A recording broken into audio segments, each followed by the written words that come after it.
bergibah soal pernikahan masa lalu dan stop memfitnah, karena kalau enggak nanti saya akan keluarkan bukti yang lebih parah lagi, bukti di mana Maya tanda tangan pernah berhubungan dengan seorang laki-laki. Al Eldul udah tahu bukti-bukti ini.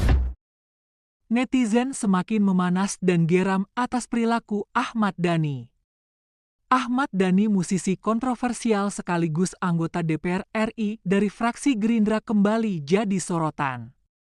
Bukan karena kinerja politiknya, melainkan karena drama yang tak kunjung usai dengan mantan istrinya Maya Estianty.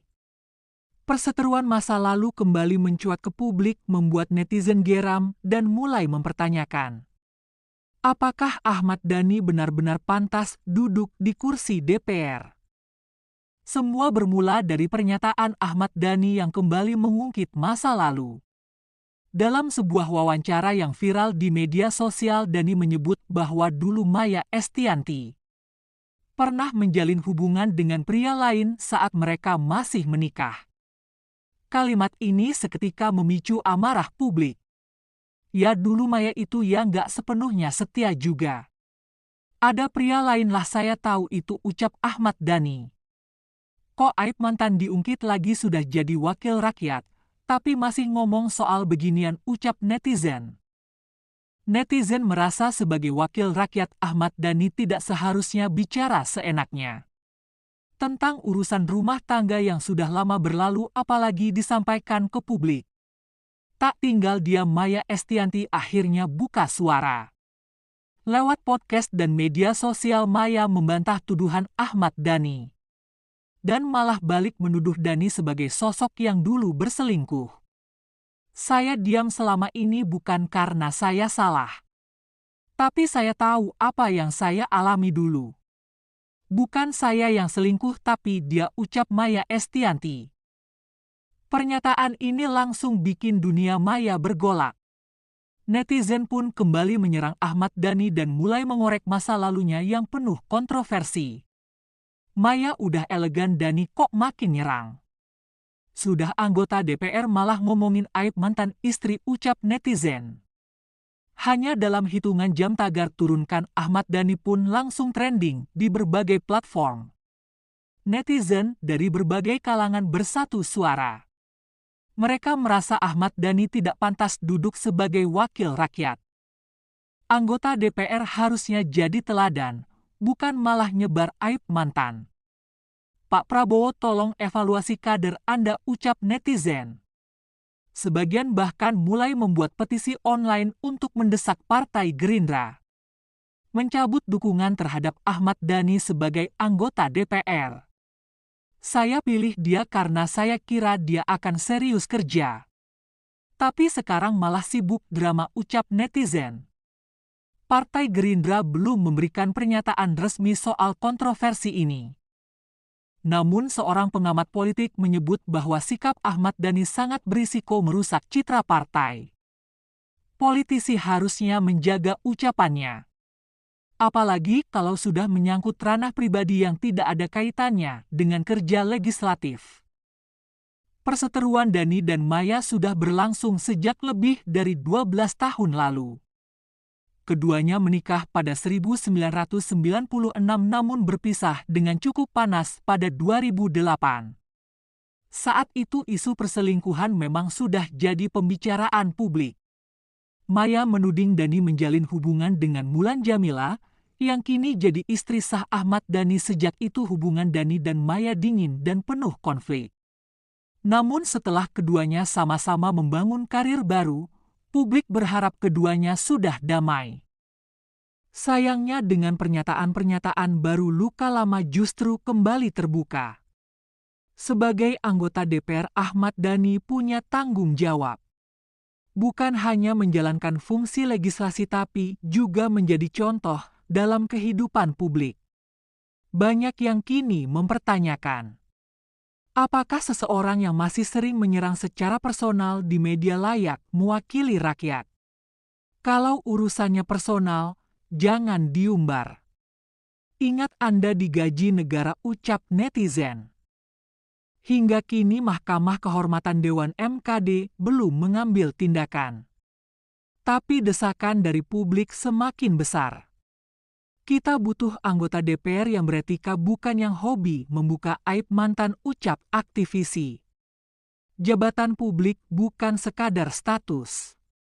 Ia datang dengan tanggung jawab, kedewasaan, dan kesadaran moral, dan jika hal-hal itu tak terpenuhi, rakyat punya hak untuk bersuara. Konten bahasannya itu unsur gibahnya kuat, unsur fitnahnya juga kuat. Ya itu kan aku lihat headline bold banget, fitnah dan hoax tuh Iya, kan. fitnah dan gibah. Iya, Dan termasuk fitnah. ada satu clipper waktu Bunda tuh ngomong di tempatku mengenai masa KDRT kan. Itu kamu tulis hoax kan. Iya, bukan hoax, fitnah dong. Fitnah itu. Iya Berarti dong. tidak ada itu. Tidak ada, karena kan aku di tayangan berikutnya kan aku tayangin yang Mulus ngomong itu. SP3. Oke. Nah, kan kalau orang udah tahu SP3 pasti paham gitu. Jadi Oke. kadang-kadang gini, kita berbicara itu kan masyarakat kan nggak semuanya berpendidikan, juga nggak semuanya berpendidikan tinggi. Ada masyarakat juga yang tidak semuanya objektif, ada yang subjektif. Jadi untuk menghindari itu seharusnya harusnya nggak usah dibahas. Kecuali belum punya suami ya, kecuali belum punya suami, atau kecuali yang dibahas itu memang benar-benar cerita yang solid, yang tidak bisa dibantah, Yang fakta. yang fakta misalnya. Makanya itu tadi saya di KPI saya bilang, kalau memang Maya merasa itu bukan fitnah, bantah aja. Iya, tadi aku dengar sih. Ya kan, kalau memang itu bukan fitnah, bantah aja. Kalau diem aja berarti itu fitnah.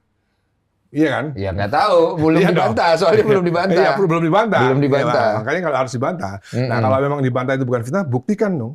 Ya kan?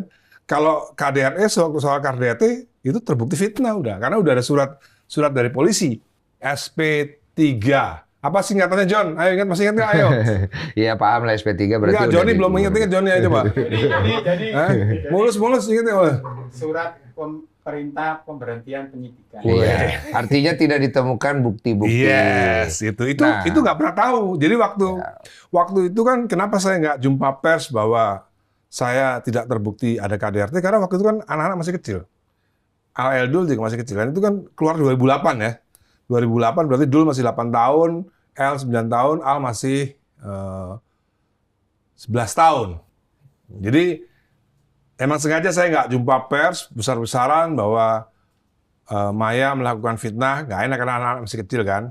Terus, kalaupun saya bisa tuntut balik, bisa itu. Pencemaran nama baik. Iya dong. Kalau orang yang paham hukum pasti tahu. Dengan surat SP3 itu, saya bisa laporkan polisi balik bahwa itu adalah... Kenapa nggak dilaporkan? Kapan? Oh, pertanyaannya itu kan pasti. Kan, Waktu itu. iya, waktu itu dan sekarang kan pasti. Kalau misalnya kita bicara ada pencemaran nama baik, ada fitnah di situ yang merugikan Mas Dani, Iya. Mas Dani kan pasti kan. Oh, dengan surat SP3 tuh jelas bisa saya melaporkan. Alasannya kenapa nggak membuat laporan? Waktu itu. Waktu itu dan sekarang lah. Oh, sekarang saya belum kepikiran. Oke. Oh, sekarang Kalau belum waktu itu, Waktu itu lupa saya kenapa nggak laporin. sampean ini aja sayang kan, nggak mau lah. Mau ngapain masa ibu anak-anak dilaporkan? Iya, gitu kira-kira kan. begitulah, kira-kira begitu. Kalau padahal semua orang juga tahu melaporkan kasus hukum, apalagi dengan jumpa pers misalnya. Misalnya saya melaporkan Densu. Iya. Saya waktu di kamar mandi dipegang pantat saya misalnya sama Densu. Misal. Ya kan? Kalau saya mau laporkan dan saya jumpa pers dan ternyata itu tidak terbukti, tidak ada Iya. CCTV dan lain-lain, Densu bisa balik lapor ke aku. Betul. Apalagi kalau udah ada SP3-nya, itu bukti paling kuat SP3 itu. Gitu. Betul. Jadi artinya apa? Artinya soal KDRT itu nggak ada. Kalaupun ada, anak-anak pasti tahu dong. Anak-anak ini nggak pernah kok menyaksikan saya berbuat kasar pada ibunya, itu nggak pernah. Al Eldul ya, nggak pernah mereka menyaksikan saya berbuat kasar pada ibunya, nggak pernah. Kalau L malah pernah lihat aku dilempar pakai remote TV. L pernah lihat itu. Jadi artinya gini, apa ya? Buat saya itu orang yang benar-benar paham hukum kok. Tahu gitu bahwa KDRT itu ya pasti berbahaya gitu kan. Itu mengandung pelanggaran hukum. Gitu. Jadi selama ini saya itu termasuk warga negara yang baik, yang nggak pernah melanggar hukum gitu. Kalaupun kemarin masuk penjara karena urusan politik, ya kan? Urusan politik itu politik liur nih. Baru mau saya sentil. 100% itu politik. Iya, gitu baik, kan? baik, Gitu. baik. Saya ikut kalau gitu. Cuma kan ada yang tidak terjawab. Kalau KDRT tadi kan terjawab. Cuma ini nggak apa-apa nih gue tanya ya. Sekalian nih, mumpung kesempatannya ada. Tapi nggak mau dijawab juga nggak apa-apa. Kalau masalah yang menjadi isu yang paling besar di antara semua ini kan masalah perselingkuhan. Ya itu juga nggak ada buktinya. Nggak ada buktinya itu. Coba buktiin aja kalau emang iya. Kan masalahnya kan masyarakat kita tuh kan mudah banget percaya sama omongan-omongan idolanya, gitu ya. Misalnya mobil SMK sudah terjual 6.000 unit misalnya. Sampai sekarang masih banyak yang percaya. Terus ada 11 triliun di luar negeri yang akan banyak deh pokoknya, dan orang masih banyak yang percaya gitu ya. Dan memang ya itu kondisi masyarakat kita memang begitu. Jadi kalau idolanya udah ngomong seolah-olah itu udah pasti benar. Padahal kalau dibuktikan ya nggak ada gitu loh. Saya menceraikan Mulan itu, saya menceraikan Maya itu Desember 2006. Saya menikah dengan Mulan 2009. Cukup ada jarak yang jauh gitu ya. Maksudnya 3 tahun. Iya cukup, ya hampir 3 tahun lah gitu. Artinya saya menikah 2009 di rumah saya waktu Al-Eldul sunatan, Mas. Jadi artinya ini sebenarnya kenapa kok harus digembar-gemborkan bahwa itu isu perselingkuhan, dan nggak cuma sekali di podcast ngomongin soal itu gitu loh. Kayak nggak berhenti. Drama ini seolah tak berujung, tapi publik kini mulai menilai layakkah seorang wakil rakyat bersikap seperti ini. Tulis pendapatmu di kolom komentar. Jangan lupa like, comment, share, dan tentunya subscribe. Untuk update terbaru seputar kabar selebriti yang lagi panas.